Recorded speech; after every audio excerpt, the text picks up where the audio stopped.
Amateurs, amateurs, life is so much more than a football game. Amateurs, amateurs, hopefully you'll listen and be entertained. And if you don't like what we have to say, we don't care because we don't get paid, because we're amateurs, amateurs, life is so much more than a football game. Amateurs, amateurs, hopefully you listen and be entertained. Welcome back to the podcast. Thank you guys again for joining us. If you like what we have to say, click that subscribe button just down below you. Leave us a comment. We'll check them out. And if you have a topic that interests us, maybe we'll bring it up on the show one day. So we got news that the legend, the myth, the man himself, Philip Rivers, retiring. What are you guys thinking about that? Where do you think he falls in the history of the NFL? And what do you guys think of him as a player? How do you enjoy his career? Do you think he's Hall of Fame? What do we got on him other than the fact that he may have been one of the most entertaining trash talkers to ever come into the league? I kind of want to start with that and say that he's one of the most entertaining players we've ever had in the in the NFL.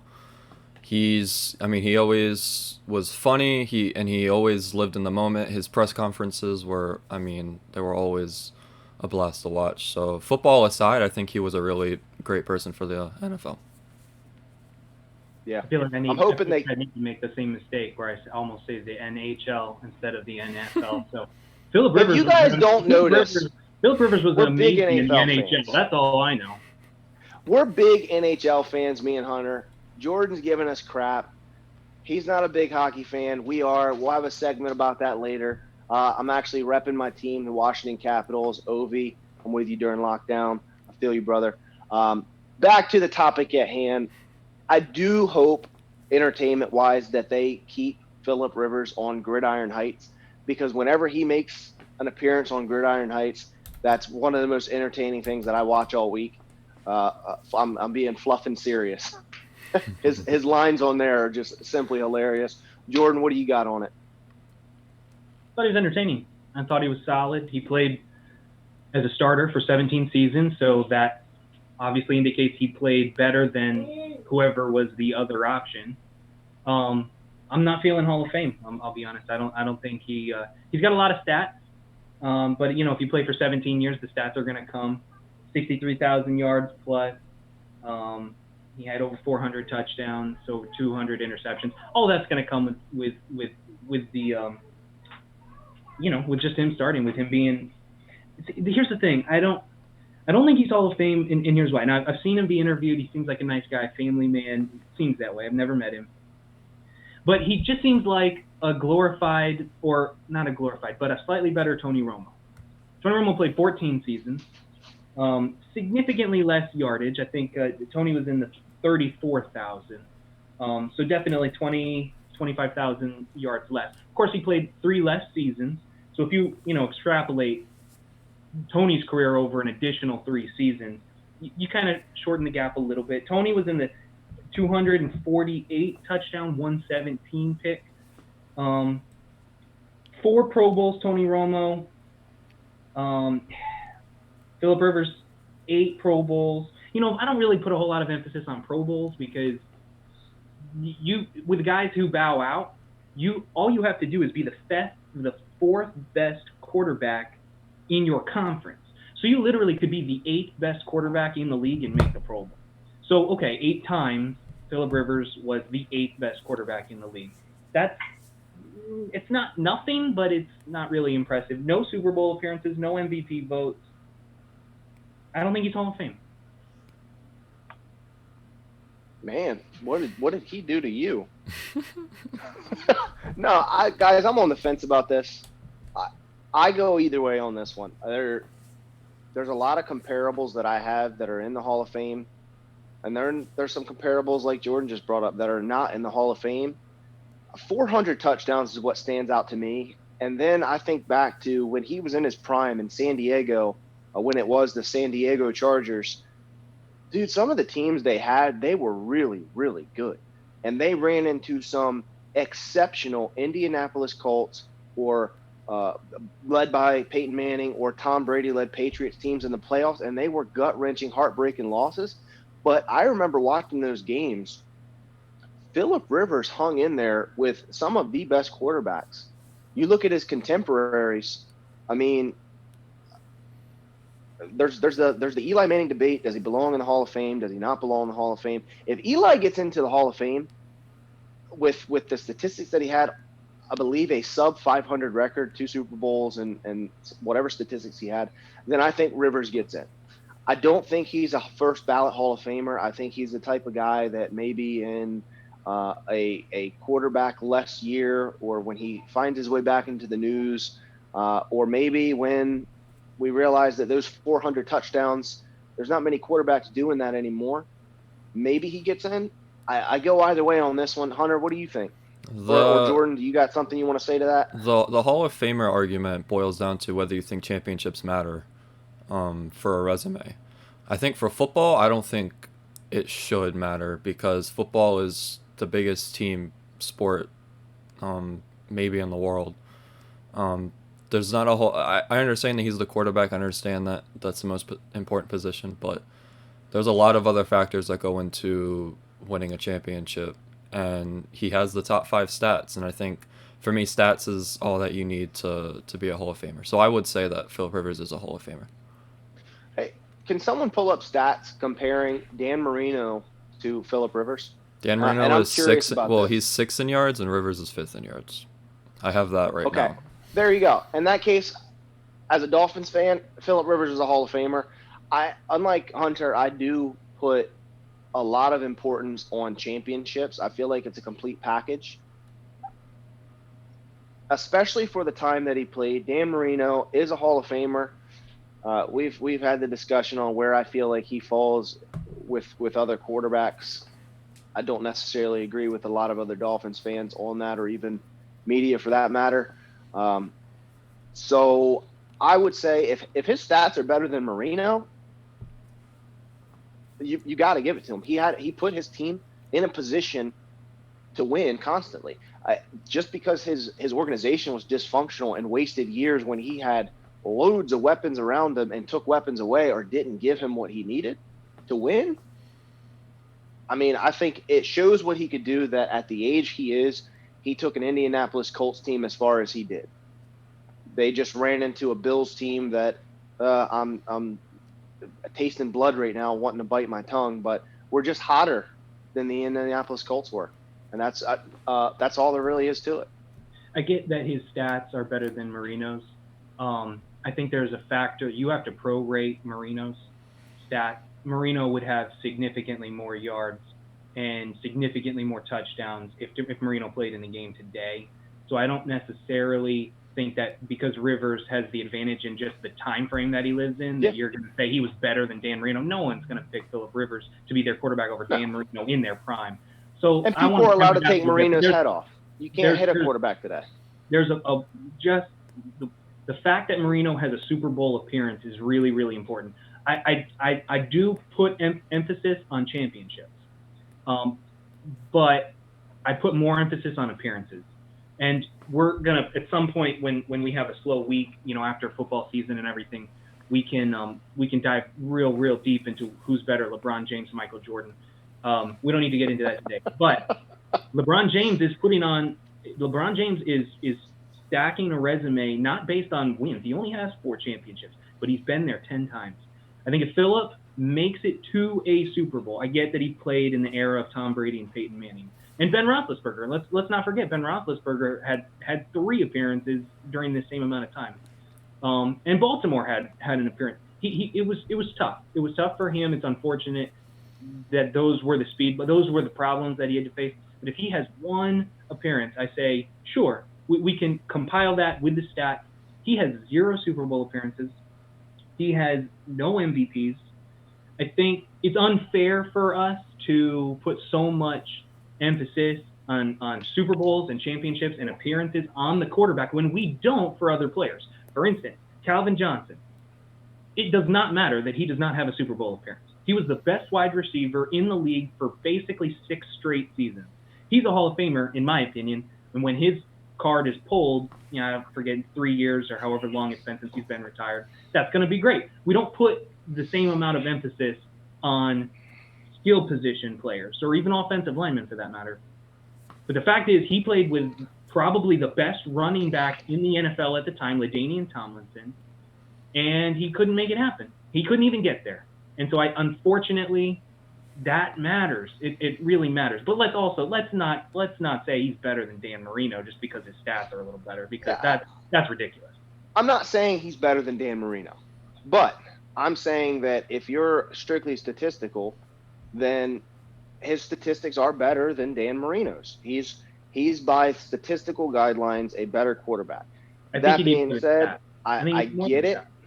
I get it. It's more than stats. Marino would have had a longer career playing in this time frame because he wouldn't have been hit as many times as he was. Marino also would have better numbers playing in the time that he did because the game is completely different.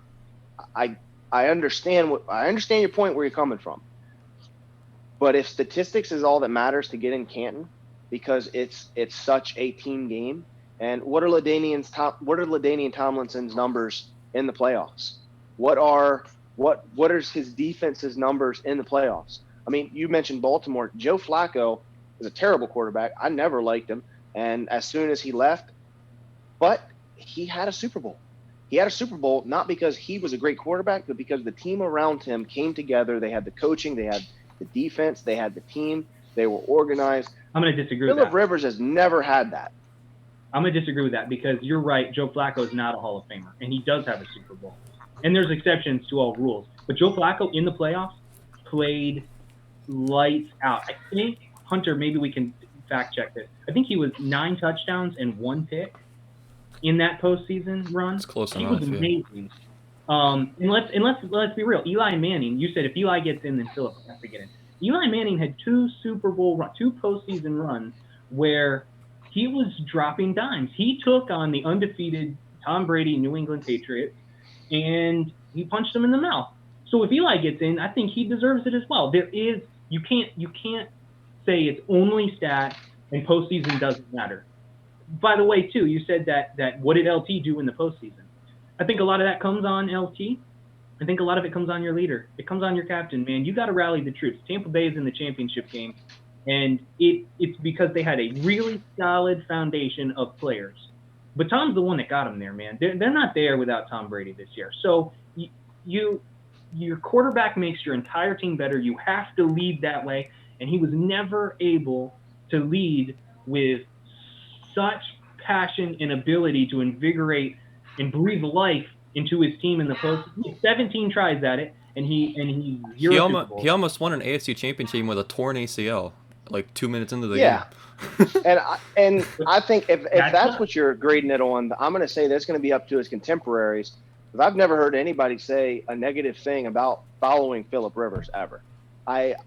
If that's what so far, if it's based on statistics, even though I'm indifferent to whether he gets in or not, I'd say you got to give it to him because the statistics are there.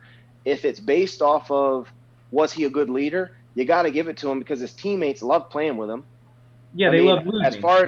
They love losing. Okay, but they didn't lose. But they didn't lose a lot. 17 times. Towards the end of his career, when the team around him started to not be very good, that's when the losing started happening, and you could tell as a winner he was frustrated. But I remember the beginning of his career, if you would have picked between Eli, Roethlisberger, and Rivers, at least for the first 7 years of their careers, it was a toss-up between Roethlisberger and Rivers. But if you asked which one was truly the better quarterback, everyone, hands down, would have taken Rivers. Talent-wise, what he was doing on the field, he was the better quarterback. He just ran into some really, really, really good teams. The Steelers team that was able to win that championship in Roethlisberger's second year, I think, that team had it all. Their defense was outrageous.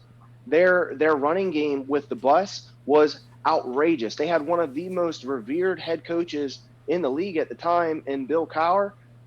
I think either way you slice it up, the more I'm hearing you guys' arguments for and against, I mean, he's in on statistics. He's in on leading ability. And I think his contemporaries that he played with and that are going to be there talking about him when it's his time to get in Canton. Maybe not first ballot, maybe not the first couple years. I think eventually, if that's the criteria, he gets in, because I think it's taken into consideration who he had to play, and it was in their primes that he had to play them to get there. Did he ever have a single season where he was the best quarterback in the NFL? I'm talking overall. Here's what I'll tell you. In 2008, he led the league in yards, and in 2010, he led the league in passing touchdowns. Never both at the same time. He led the league only in yards and in touchdowns twice. Was he ever the best quarterback? Was he ever a top 3 quarterback in the league? Well, if that's your argument, then I'm going to say if that's your argument for saying no, then I'm going to say you just lost your Deshaun Watson argument, because you've used those exact same statistics that he led the league in yards and he's led the league in touchdowns, and he's done all the same stuff. Is Deshaun the new Phillip Rivers that you think at the end of his career he doesn't get in?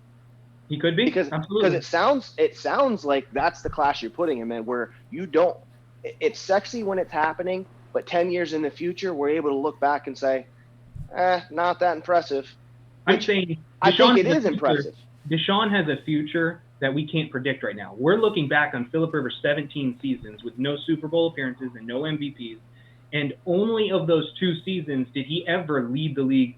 Deshaun's already led the league once, and in yards, that was last year. He had 4,800. I'm projecting in the next 10 years, I think Deshaun could be the cornerstone, the franchise quarterback of a championship team if things go right. Obviously, things have to go right. You have to have a good foundation around him. I'm saying Phillip did have a good. Right. I'm saying Phillip did. If things don't go right, then it doesn't matter. If things, if things don't go right. But back in 2002, at the beginning of his career, it would have been the exact same thing. It would have been, hey, this guy's got a future. This guy is this, and maybe it's a Texans situation where they just mismanaged so many different things, and those little details added up over the course of time. Maybe the franchise was too committed to moving to LA for publicity and for money reasons that they didn't worry about putting the right championship pieces around Phillip Rivers and giving him that team he needed to win that championship. But you can't say on one hand, I think Deshaun has a future and Deshaun could be this, and take it away from Phillip Rivers when at this point in their careers they've practically done the same thing. And I'm going to make the argument that Phillip Rivers did it in a time when it was harder. I look around the league, and who's Deshaun up against for best quarterback? Mahomes, Rodgers, Russell Wilson, all fantastic quarterbacks, all great dudes. But it ain't Tom Brady. It ain't Peyton Manning. It ain't those dudes. No. It's a different argument, but the point of talking about his contemporaries, who he had to play around, and maybe why he didn't have some of those playoff wins, those key playoff wins and appearances, I think that matters. Because if Deshaun loses to a Patrick Mahomes 5 years in a row from here to whenever his career is done, if he loses to a Patrick Mahomes that goes on and wins 6 or 7 Super Bowls, and he has multiple losses to him on his resume, does anyone look down on Deshaun for that? No. Yes. You say, oh my goodness, Mahomes was just that good. Yeah, I'm not saying Deshaun Watson is a Hall of Famer. You're mixing up my words. I think that if you would ask me 10 years ago, will Phillip Rivers ever get to a Super Bowl, I would have said it's a good possibility if the cards fall properly. Unfortunately for Phillip Rivers, you're probably right. After LaDainian Tomlinson, now let's not subtract the fact that he had the best running back in the league for like 3 straight years. I think there was one year, 2005, I can't remember exactly. LaDainian Tomlinson had like 27 touchdowns. 35 total touchdowns. I mean, crazy. Let's just be real. Also, though, I'm not glorifying Deshaun Watson as a Hall of Famer yet.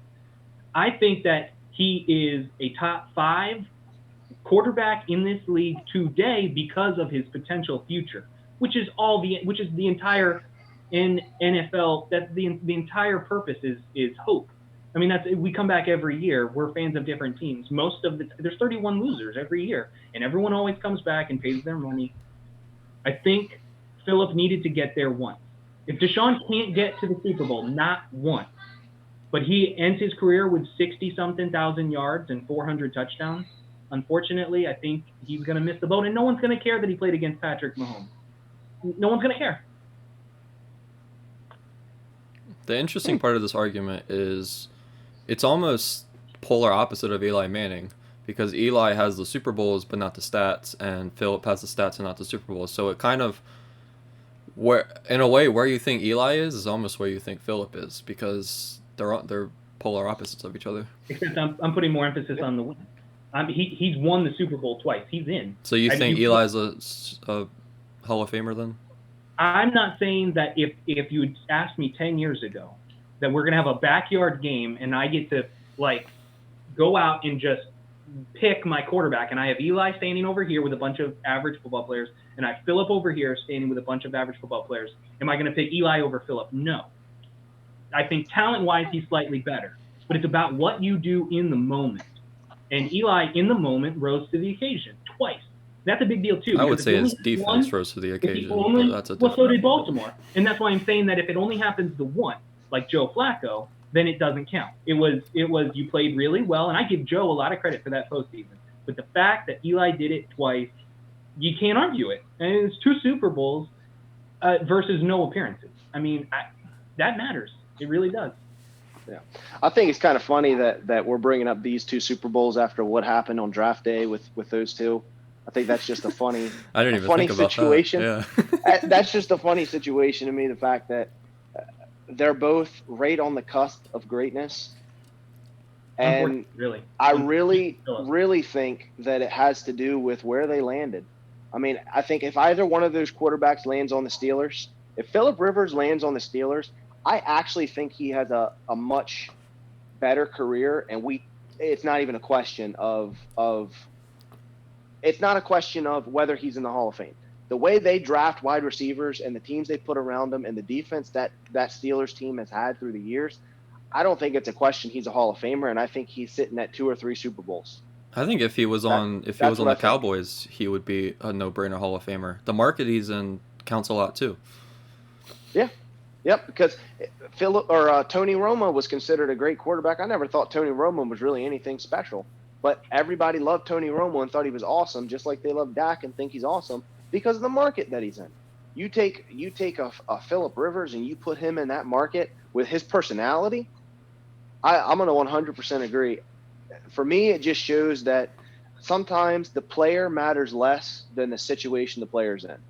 And I'll use that for any other segment that we talk about, and we can clock it, episode 3 or 4, whichever one we're on now, at minute number, whatever this ends up being.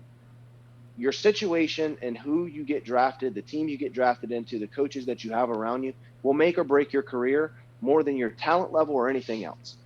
Because if you're a quarterback and you get drafted into a franchise that is notorious and really great at scouting receivers, you've got a good shot at success, especially if that same team is great at putting a defense together. I'm talking about the Steelers. If you're a great quarterback, potentially Deshaun Watson, with all the talent in the world, and you go to a team like the Texans, who can't seem to get out of their own way even when they have pieces around them, you don't really have a good shot at having a long-lasting career unless you try to force your way out like Deshaun's doing right now. So you're Phillip saying, Rivers, so you're saying that as long as you're a quarterback with good stats, even if you lose every time, you're a Hall of Famer? No, and that's why I'm on the fence about this, because I get your argument, and I get the championship argument, and championships are important to me, which is why I don't put Dan Marino in my top 5 quarterbacks list. He's in a lot of people's top 5 all-time great quarterbacks. He's not there for me, and I'm a Dolphins fan, but he's not there for me because he doesn't have the Super Bowls. But I would never argue that he's not a Hall of Famer. I, again, don't think Phillip Rivers, especially depending on who he's up against to get into Canton, I don't think he's a surefire first ballot, but I do think based off his statistics, eventually he gets in. Just like Eli Manning, I don't think they're going to give it to Eli, but with Eli's heritage, who he comes from, who his brother is, I don't think they keep Eli out of the Hall of Fame either. I don't think he's first ballot either. I just think he'll get in eventually. He'll get in eventually. Phillip will get in eventually, I think. And mainly that's going to be because of how people feel about him, how he was as a leader, who he had to play against, and what statistics he still put up. Yeah, I think that's where I stand on it. If Phillip Rivers gets in the Hall of Fame, then who doesn't get into the Hall of Fame? Because when you look at the careers of a lot of these quarterbacks, they're going to finish with a lot of stats. Matthew Stafford is going to have a lot of stats. He's going to have no Super Bowl. But he never made the playoffs. Like he rarely ever made the playoffs. The stats are what matter. You're saying that playoff appearances and wins, it doesn't matter. I'm saying Super Bowls don't matter. Super Bowls don't matter as much as you think. And we're also factoring in contemporaries. Matthew Stafford played with the best, most freakishly athletic wide receiver of all time for 6 straight seasons while he dominated the league and only retired because he was tired of losing with a horrible franchise. I mean, let's face it. That's why Megatron retired early. That's my point, though, is that we put more emphasis, perhaps unfairly, on quarterbacks than we do other positions. LaDainian Tomlinson is a Hall of Famer. No one questions it. Calvin Johnson, I don't think anyone's questioning Calvin Johnson. But my point was, and I said in my opening argument that I think that Phillip Rivers is just a slightly better Tony Romo. And then I listed off Tony Romo's stats. Tony went to the playoffs 6 times. I mean, at what point do you draw the hard line and say this guy is, but this guy isn't? Because Matt Ryan's think you do. With a lot That's why of stats. it's a vote. Matt Ryan's going to finish with a lot of stats, but he's not going to have a lot of playoff appearances. He went to the Super Bowl once and almost beat Tom Brady and the New England Patriots. So is Matt Ryan a Hall of Famer? Matt Ryan gets held out just because he blew a 21-3 lead. He didn't even blow the lead either. That's not Matt Ryan's fault. It's a team sport. So let's just go down the list of guys that are going to compile a lot of stats, a ton of stats, but they're not going to have any success. Stafford, I think that's a good point, Jordan. I really think that's a good point. I think what we're going to end up doing in 5 years, and maybe this bodes for your argument. In 5 years, they're going to, just like I'm saying, your contemporaries matter. They might take a look at what were the quarterbacks around him? What are their statistics? And if it averages out that he was an average quarterback for the era that he played, then you know what? Maybe he's not. Maybe when they say Ben Roethlisberger, Eli Manning, Phillip Rivers, Matt Ryan, Matthew Stafford, and they name off all these guys who had really long careers in this era, didn't really win a bunch. Maybe it's only Ben Roethlisberger that gets in because of the 2 Super Bowls with slightly above average statistics. I think that's a really good point. We'll leave it there. Moving on to another topic. Wish him all the best in his retirement. Personally, I hope he gets in just because he was hilarious. He was entertaining. I at least hope that he gets some type of commentator's job, just so we can still get a few Phillip Rivers stories, some good entertainment there. All right, we also talked about how big of hockey fans we are, so here's the hockey spiel that we have. Huge Capitals fan, just found out that a bunch of Capitals players were put on COVID restrictions, meaning they're not going to be able to play for 4 games in a shortened NHL season. Here's my problem with this. They were put on the COVID list for hanging out in a hotel room, not wearing masks. I get it. They broke the rules. They should have to pay. The team was fined $100,000. The players can't play for 4 games. Here's my problem with it. You mean to tell me that on these extremely long road trips, grown men can't hang out with one another? But it's okay to hug each other after a goal celebration, to check each other into the boards, to sit shoulder to shoulder, laboring to breathe after their shifts in a game. NHL, I get that you have rules, but your rules seem pretty redundant. It seems like a lot of people didn't consider a lot of factors when coming up with these rules. If you feel that players aren't safe to hang out with one another when they're on road trips, to play video games, to play cards, to do whatever it is they do when they're on these road trips, then you feel like the NHL shouldn't be playing a season the way they're playing it, and they should be in a bubble. Am I the only one that feels this way? Now, before I let you guys go, I will say one of the players I found out yesterday did test positive for COVID. But on the flip side, 2 of the players, and the NHL should know this if they're testing, have already tested positive for the antibodies, and they're Russian players that have said they've already gotten the Russian vaccine that's been out months in advance of the vaccine that's just recently come out here. So what's the deal? Why is this not being considered? It's like the NHL is making these rules with a hand over one eye. What do you guys think about this? Well, I think it's a problem across the board. I don't think it's just in the NHL. I think a lot of those rules are just for show. I mean, when you look at an NFL game, the week leading up to a game during practice, they'll actually quarantine specific groups of players, special teams, offensive line, so that way if one of them tests positive, they know that they can just quarantine that group of people as opposed to the whole entire team. But at the end of games, no one's quarantining. They all go out maskless, everyone's hugging one another, people are asking for jerseys and swapping things. So I think it's more for show than it is for anything else to kind of appear like they're trying.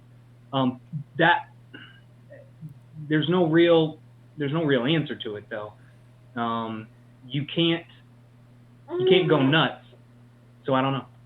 Yeah, unfortunately, that's the situation it is. It irritates me as a fan. I think the NHL, you've got to address it right now because you're going to end up with a lot of players that either don't want to finish the season, don't want to participate in this, or a lot of fans that don't care to watch the games because you're putting players in COVID restrictions after you've made it so that these are the longest road trips some of them will ever take in their career.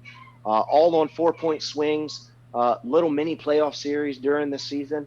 NHL, you got a problem. You got to get it fixed now. Last point of the day, brought to you by your very own Jordan Slater. We got to talk about Dan Campbell. That interview that he had yesterday for the Lions, the dude is ready to fight people and punch them in the throat, and he hasn't even held his first practice yet. I think the Lions really got it right with him. I remember when he was a Dolphins interim head coach. Man, he's a fun dude to watch. Did you guys see that interview? I thought it was awesome. Biting people's kneecaps off. He had me ready to run into a wall, and I don't even like the Lions. So. Yeah, I think the Lions, they now have their coach. You can make the argument they have their quarterback already. Get some pieces around them, or maybe they end up trading Stafford, going after Jordan's boy, Deshaun Watson. We'll see what happens, but I couldn't let a podcast go by without bringing up Dan Campbell as a former Dolphins coach. I'm excited to see what he does in the league. I think he's another diamond in the rough that the Lions just hit pay dirt on. So, Jordan, what do you got for us? What are we finishing off with? All right, well, I just woke up this morning. I was scrolling through my sports news feed, and I came across an interesting article.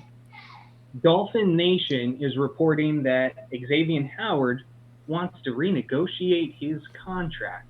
Now, this caught my eye because Xavien Howard is quite possibly EJ's favorite player on the Dolphins right now. And he wouldn't even give him up in our previous episode for Deshaun Watson. The article goes on to say that when he signed in 2019, he was the highest paid corner in the league. But now, 2 years later, he's actually the sixth highest paid corner in the league. And that all of a sudden is not okay with him. Here's why I don't like this. And here's why I think if you have a guy in this position, it doesn't help your team. Do I think right now he's probably the best corner in the league? Yeah, probably. But if we had asked this question 4 years ago, who's the best corner in the league? I think all three of us would have said Josh Norman, right? He was the best corner in the league. Where is he now? Well, he's getting stiff-armed into the dirt by Derrick Henry. Let's go 7 years. Let's go 7 years, though. 7 years ago, it was Richard Sherman. All three of us would have said Richard Sherman, right? Well, I wouldn't have said that. You wouldn't have said Josh Norman or Richard Sherman? I wouldn't have said either one. Okay, well, let's just follow this. Let's follow this logic through, right? Okay. At one point in time, at some point, 3, 4, 5 years ago, these were the top corners in the league.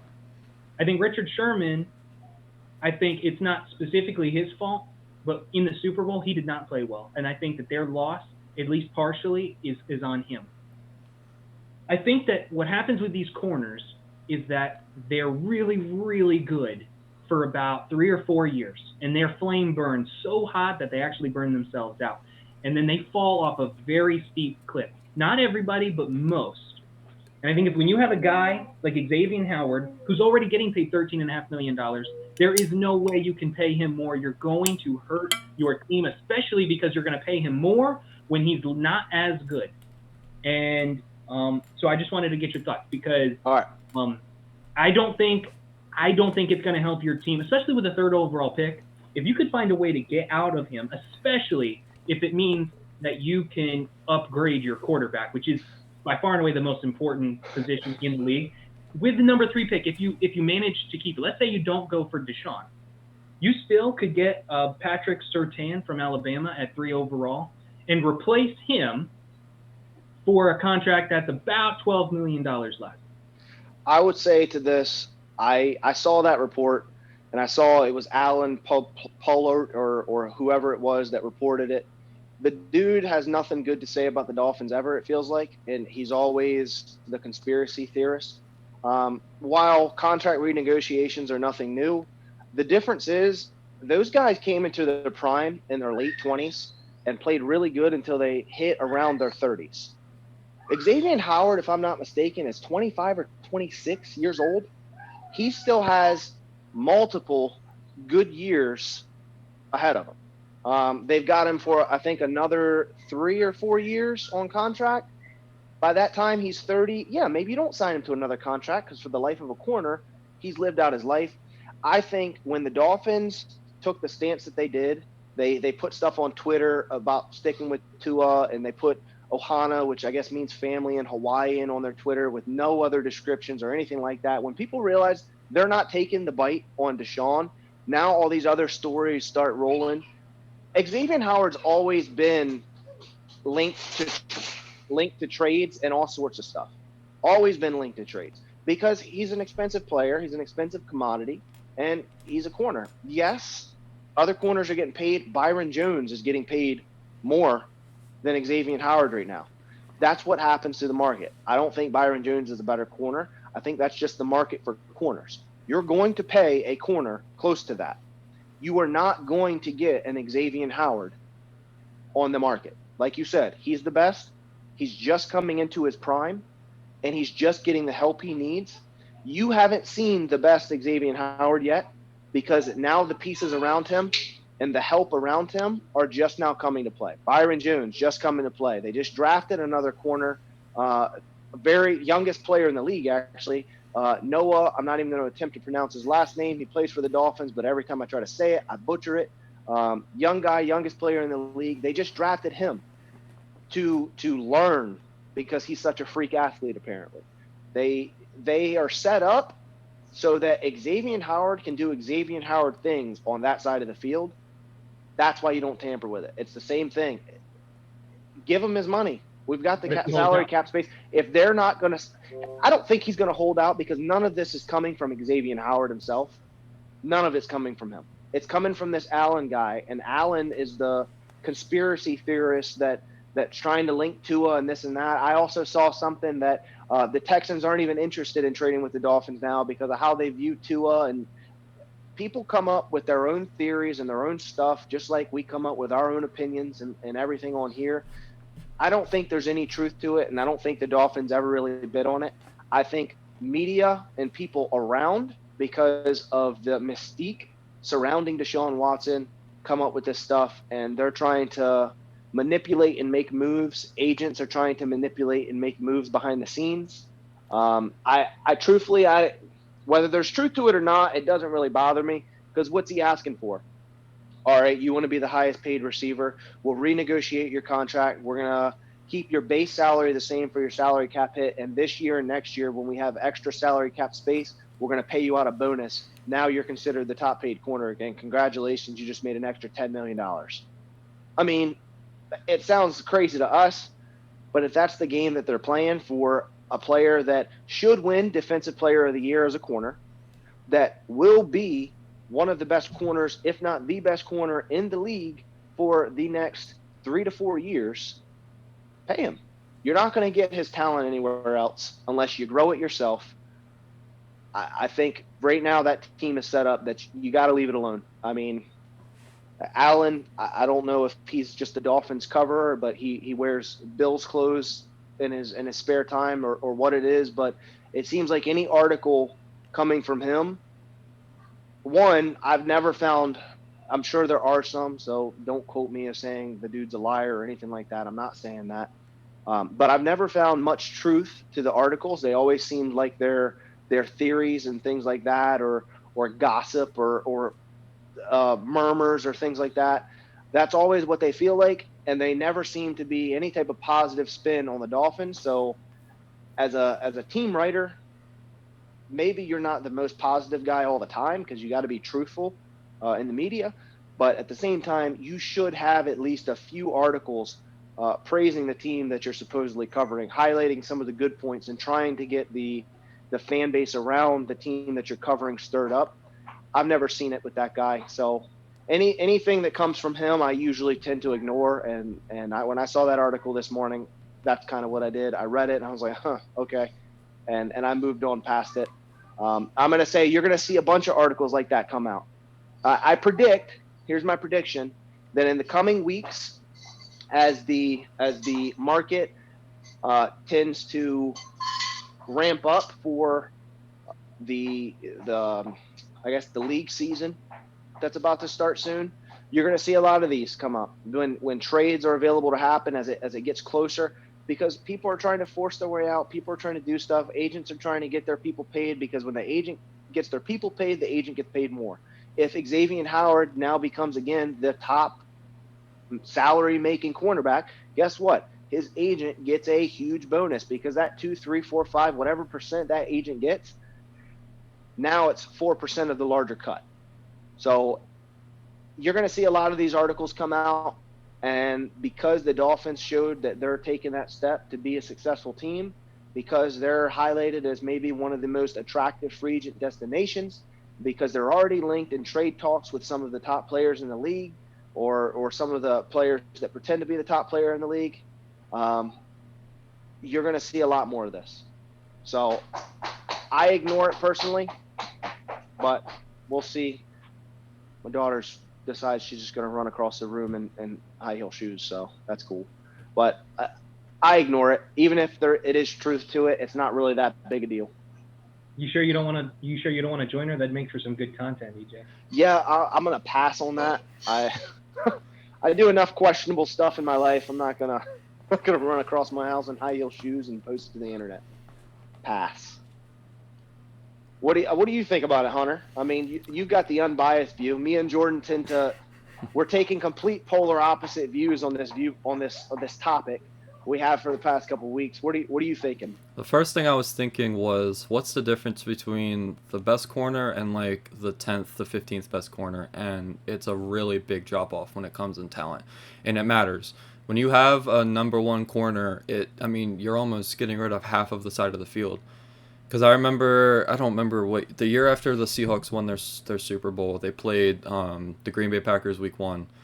And I don't remember the name of the receiver, but after the game, he was pissed off at Aaron Rodgers because Rodgers wouldn't even look his way on the side of the field that Richard Sherman was on. So it's tough. $12 million a year is a lot of money, but I think that's a position where the difference between that and if they say they were to draft Patrick Surtain at 3rd overall.